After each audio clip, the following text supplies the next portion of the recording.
pemalak yang sering beraksi di taman skateboard bawah jembatan Ampera berhasil diringkus tim Ranmor Satreskrim Polrestabes Palembang Jumat 25 Februari 2022 malam tadi. Pelaku Husni Mubarok yang merupakan warga Jalan Faki Usman, Kecamatan Seberang Ulu 1 Palembang, Sumatera Selatan, seringkali melakukan pemalakan, perampasan uang, dan handphone. Korban terakhir dari pelaku bernama Syarif Hidayatullah, warga Jalan R3 Telang, Desa Sumberjaya, Kecamatan Sumber Marga Telang, Kabupaten Banyuasin. Peristiwa pemalakan yang menimpa Husni Mubarok terjadi pada 24 Februari 2022. Saat itu korban kehilangan uang Rp200.000. Usai dipalak, Syarif Hidayatullah kemudian melaporkan peristiwa yang dialaminya ke petugas SPKT Polrestabes Palembang. Usai menerima laporan tersebut, Satreskrim Polrestabes Palembang melalui tim Ranmor langsung bergerak cepat dan menangkap pelaku pada keesokan harinya, tepat pada Jumat 25 Februari 2022 malam di persembunyiannya yang berada di Jalan Faki Usman, Kecamatan Seberang Ulu 1 Palembang.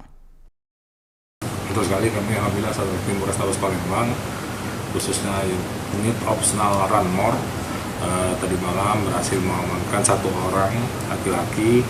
Kita jerat pasal 365 dengan ancaman 5 tahun penjara dengan modus dia awal korban ini sedang bermain di wilayah TKP di taman skateboard kalau salah di 19 Ilir.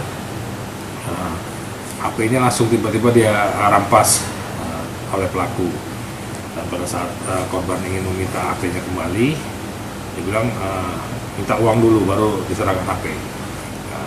Dengan sangat terpaksa dengan itu pelaku korban mengeluarkan uang dan HP memang dikembalikan, langsung pelaku melarikan diri. Alhamdulillah kita berhasil amankan dan kita tugas yang terukur karena sempat melarikan diri pelaku pada saat kita mau melakukan penangkapan.